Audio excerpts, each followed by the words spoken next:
Hey, Brandon, is the recall of David Hess just to get an extra arm because Dean wasn't going to pitch again?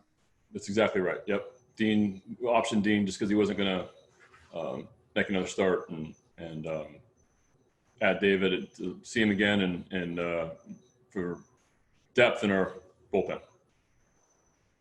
Next up, we have a question from Rock Kabako. Renato being out of the lineup against a lefty, and he has pretty good numbers against him. Is that because of the way he looked like he was hobbled running the bases last night? Yeah, he's been sore for a few days. He's had a sore knee and woke up a little bit more sore today. So decided to give him a breather today. John Mioli, go ahead. Brandon, last year at the end of the season in Boston, you had a lot of exit meetings there, and you sent guys on their way with a full season's worth of feedback, advice. Do you find that with a shortened season, less seeing these guys, that the tone of those meetings has changed? Are you more comfortable talking to these guys given tier two? How do you see those going so far, if they've started? We're starting them up. Well, we did one today, but we're starting majority of them in Buffalo. Never thought I'd say that, but we're going to be in Buffalo doing our exit meetings. No, I think it's always a good time to sit down and review the year with some of our guys and talk about their off seasons, talk about pluses, minuses, things that we feel like, mutually feel like they need to get better at, and let the player talk a little bit. So I think it's a good thing for everybody. Steve Molesky, go ahead. A couple times, Brandon, during the year, you've been asked and remarked about how tricky it could be to evaluate players in a 60-game season. And now that you're almost at the end of it, especially with some guys who've been here for 2 years, like a Rio or Pedro or, Hanser, with them slumping, is it complicating how the team looks at them? Just because it's a short season? Yeah, and because, they're slumping now and they're not going to have any more time to do anything about it. Yeah. You stumped me, Steve. Yes and no. Yes, in that, we saw Rio and Sevi and these guys play last year too, so I think that we have a 200 plus games with them of evaluating. I think that there's areas where, I'm looking forward to sitting down with those guys at the end of this in Buffalo and talk about their year and talk about things that they want to improve on. But we're still, and we talked a lot about this last year, a lot being in an evaluation period and where our organization is right now. And, we're still in that.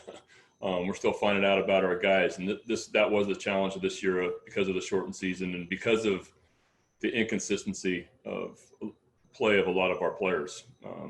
These last few weeks have been tough, and our guys' numbers have dropped pretty significantly, a lot of them. And so I think we're going to talk about that and continue to try to get these guys better and discuss things that they can work on in the off season. Next, we'll go to Dan Connolly. Kind of a follow-up on that, Brandon, but also kind of flip side of what Steve had asked.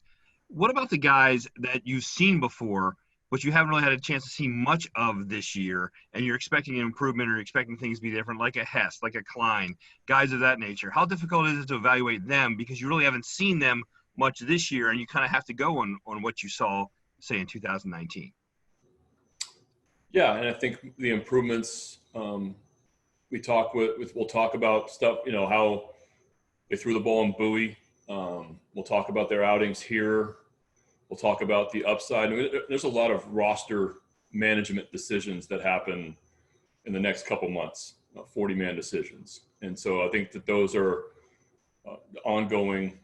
I'm fortunate to be included. Mike includes me in those, and we talk about our roster quite a bit, our 40-man roster. So, yeah, I think this isn't an ideal evaluation year just because it's only a 2-month season, and we're going to do the best we can.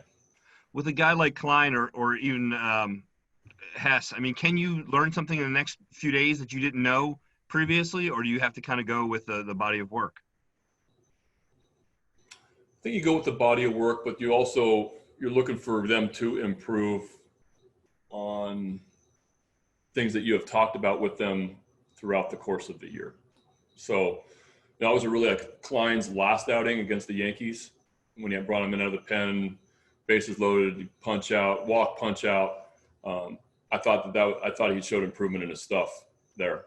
And then, last night after struggling against hanging a split to Devers, which, it was just a wrong pitch choice when the guy's swinging at elevated fastballs all game long and he throws him a split in the middle. After that, then the next inning, the stuff was there again. So I think that we are seeing some improvement there, with somebody like him. Next, we'll go to Joe Trezza. Brandon, is there anything new on Evan Phillips, and is he getting a second opinion, or has he gotten one already? Nothing new. Traveled down to Baltimore, so I think he's getting looked at. But I think that we feel good about